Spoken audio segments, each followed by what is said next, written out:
اب دیکھیں اس کا کیا انالیسز ہے، سیم ایز ہے، کچھ بھی اس میں مشکل نہیں ہے. لی اربعۃ اخوات و اربع اخوات، لی جار مجرور خبر مقدم، ٹھیک ہے، متعلق محذوف خبر مقدم، اور اربعۃ ٹرپل ایم، یہاں پہ وہی اسی طرح سے تمیز پلس مضاف الیہ، حرف عطف اور یہ معطوف. ٹھیک ہے جی. لاسٹ جملہ ہے لیلہ. لیلہ کہہ رہی ہے لی زمیلتن، میری ایک کلاس فیلو ہے، اسمہا ختیجہ، اس کا نام ختیجہ ہے، لہا ثمانیۃ اخوۃ و ثمانی اخوات، اس کے 8 بھائی اور 8 بہنیں ہیں. اب لیلہ جو ہے وہ یہ بتا رہی ہے اپنی ایک دوست کے بارے میں جو کہ اس کی کلاس فیلو ہے، ٹھیک ہے، اس کے بارے میں بتا رہی ہے کہ اس کے 8 بھائی اور 8 بہنیں ہیں. کیونکہ سلمہ نے کہا کہ اس کے 4 بھائی اور 4 بہنیں ہیں، تو لیلہ نے کہا کہ میری ایک کلاس فیلو ہے جس کے 8 بھائی اور 8 بہنیں ہیں. ماشاءاللہ سے.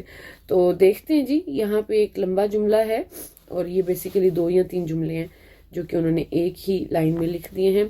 پہلا ہم دیکھتے ہیں کہ اس کو ہم کیا کرتے ہیں. یہاں پہ اگر آپ چاہیں تو یہاں پہ ایک جملہ الگ بنا لیتے ہیں. لی زمیلتن، ٹھیک ہے، میری ایک کلاس فیلو ہے.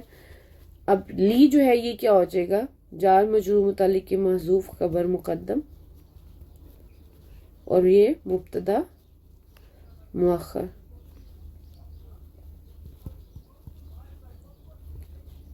ٹھیک ہے. اور اسم ہا ختیجہ تو اسم مبتدا، اس جملے میں ہا مضاف الیہ اور ختیجہ تو خبر. جی ایک اس کا جو ہے نا دوسرے طریقے سے اس کا انالیسس بھی ہو سکتا ہے، تو چلیں وہ بھی دیکھ لیتے ہیں. یہ ہے ہمارا پہلا طریقہ، اور دوسرے طریقے کو دیکھتے ہیں کہ اس میں ہم اسی طرح سے لی زمیلتن اسی طرح سے آ جائے گا، یہ جار مجرور متعلق محذوف خبر مقدم ہو جائے گا، اور زمیلتن جو ہے مبتدا مؤخر.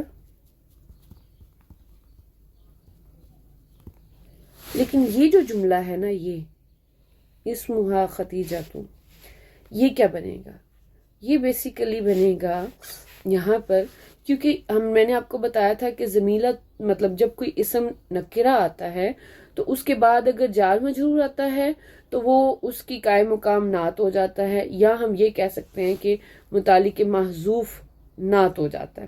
ٹھیک ہے. اور اگر اس کے بعد کوئی جملہ آئے تو وہ بھی اس کی نعت بن سکتا ہے، یعنی کہ اس کی نعت ہو سکتا ہے. تو اس کو ہم کیا کہیں گے، جملہ اسمیہ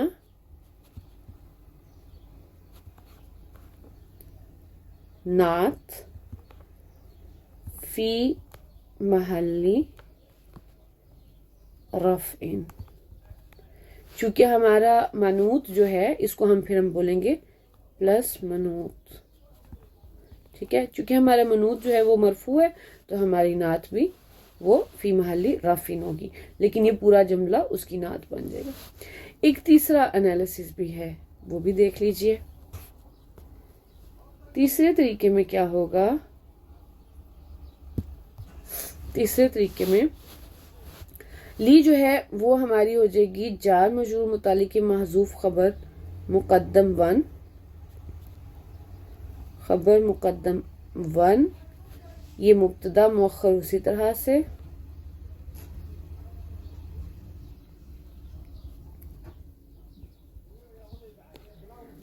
لیکن اب یہ جو تھا نا جملہ اسمیہ، یہ اب کیا بنے گا، یہ جملہ ہمارا بن جائے گا خبر 2. آپ کو پتہ نا خبر جملہ بھی ہوتی ہے، تو ہم یہاں پہ کہیں گے جملہ اسمیہ خبر 2 فی محلی رفع. ٹھیک ہے. چلیں جی، یہ ہو گیا. اگلا حصہ دیکھیں، لہا ثمانیۃ اخوۃ و ثمانی اخوات. لہا یہاں پر اسی طرح سے جار مجرور متعلق محذوف خبر مقدم، خبر مقدم، ثمانیۃ ٹرپل ایم، اخوۃ تمیز پلس مضاف الیہ، واو حرف عطف، اور یہ جو ہے معطوف علی ثمانیۃ اخوات. ٹھیک ہے جی، یہاں تک ہمارا ہوتا ہے مکمل. ربنا تقبل منا انك انت السميع العليم وتب علينا انك انت التواب الرحيم. ربنا آتنا في الدنيا حسنة وفي الآخرة حسنة وقنا عذاب النار. سبحان ربك رب العزة عما يصفون وسلام على المرسلين والحمد لله رب العالمين. جزانا الله خيرا كثيرا. السلام عليكم ورحمة الله وبركاته.